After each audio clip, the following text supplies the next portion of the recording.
Now we will discuss some best practices of joins. Now joins are also very resource expensive, and an incorrect join statement can increase your data size 10 or 100 times as well.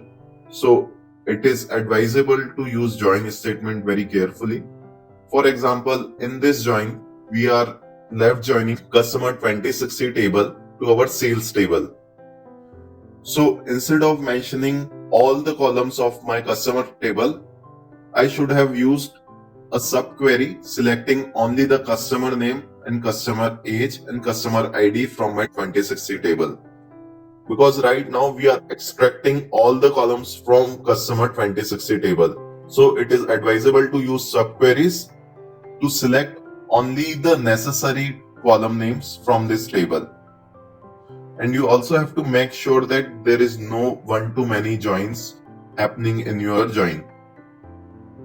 So it is always advisable to use group by clause on the matching field of this table B. So for example, in this case, I should write select customer ID, then either sum or aggregate functions for my customer name and age, then I should group it by the customer ID, just to ensure that there will be only one-to-one matching from my table A and table B. If suppose there are two records in my customer B for a same customer ID, I will be getting two rows in my output. So if there are 100 different age for each of the customer ID, I will get 99 extra records in my resultant output. So make sure to avoid one-to-many matchings in your joins. Now we are going to discuss some best practices and tips of string functions. First, we will discuss the tips while doing pattern matching. So first is, whenever possible, use like statements in place of regex expressions. Like statements are much more efficient than regex expressions.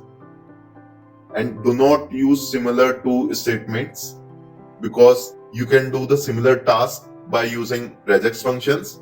And if it is possible to use the same task with like statements, do with the like statements. Like and regex are far more efficient than similar to statements. And next is, avoid any unnecessary string operations such as replace, upper and lower. String functions are the most resource extensive functions and you should use them carefully. So suppose if your data is in lowercase or uppercase, you should first find out what all functions are necessary for pattern matching. You should not just write lower everywhere if your all the data and all the columns are in lowercase. So it is advisable to first have a look at your data, analyze your data, and then try to write optimized query, avoiding any unnecessary string functions. So while performing string operations, try to use trim instead of replace. You can use replace to remove spaces, but trim function does the same job more efficiently. So try to use trim whenever possible instead of replace while removing spaces. And again, to avoid using any unnecessary string columns, if it is possible, try to change the data types of string to date or number. So for example, most of the time you will be getting dates in string format. It is advisable to convert those strings into proper date formats or number formats. Similarly, if you are getting revenue with the $sign and comma, it is advisable to convert those strings into numbers. Next statement to improve efficiency of your code is truncate. We have seen that we can use delete statement with nowhere clause to delete all the rows of the table, but truncate statement is far more efficient than using delete in that way. It requires fewer resources and less logging overhead to run the truncate command. One more use case of truncate is, instead of dropping and creating new table every time, you can use truncate table to keep the table structure and properties of that table intact. Suppose I am getting a sales value of each day and I'm creating a table sales daily every day. So I can use drop and create statements as well. For drop and create statement, I have to drop that table every day and recreate that table structure every day and then insert the values. Instead of doing this in 2 steps, that is dropping and creating, I can just use truncate statement. Truncate statement will be much more efficient than drop and create statement, and it will do the job in just one query instead of 2 queries. One thing to note here is that it is impossible to roll back truncate statement. So suppose you are running a set of 100 or 120 queries, and in there one query is truncate query. At 90th or 100th statement, you encountered an error.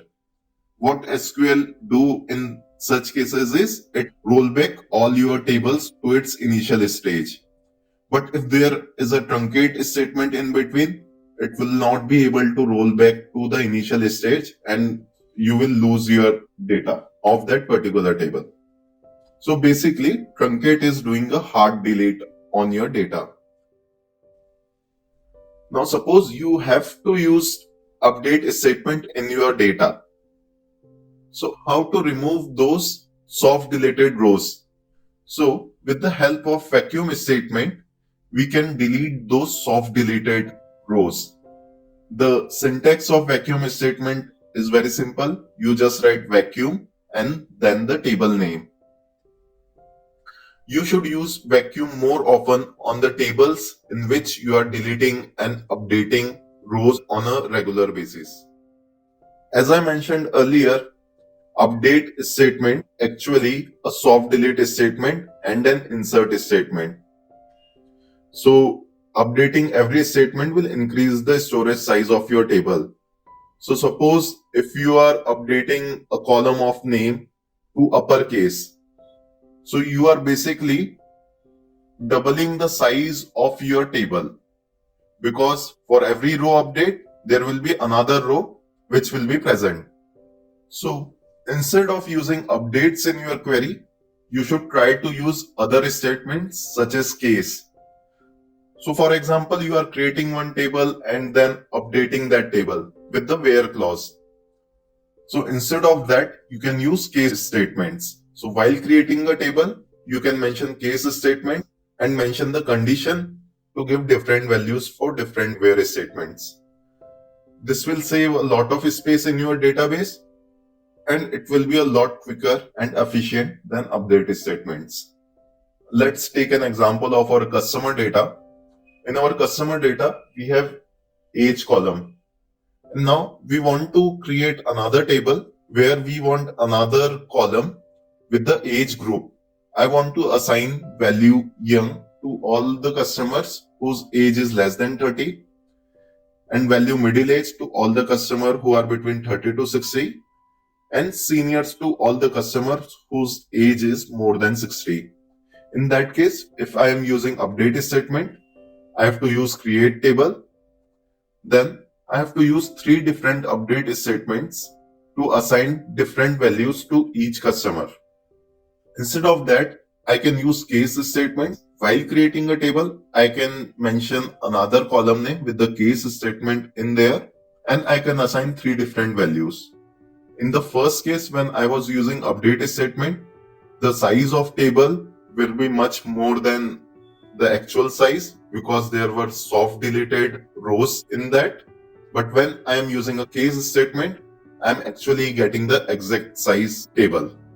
So later on, if I am using joins and other statements, the performance of the table created by case statement will be much better than the performance of table created by update statement. So next, we will discuss the difference between soft delete and hard delete. So in SQL, there are 2 kinds of delete. First is soft delete and the second is hard delete. Soft deletion means that you don't actually delete the record. Instead, you are marking that record as deleted. So it will stay in your memory and it will be a part of your database. Whereas in hard delete, you are actually physically deleting that data or record from your database. So with the soft delete, the data is available to you for rollback, but it consumes a lot of space. So just to give you an example, when you update a table, update first soft deletes previous record and insert a new entry with the updated data. So whenever you are updating anything in your data, you are creating a soft delete copy of that data. So actually with every update command, your table size will increase. The example of hard delete is truncate. When you truncate the data, you are deleting all the records and it will not be available for rollback.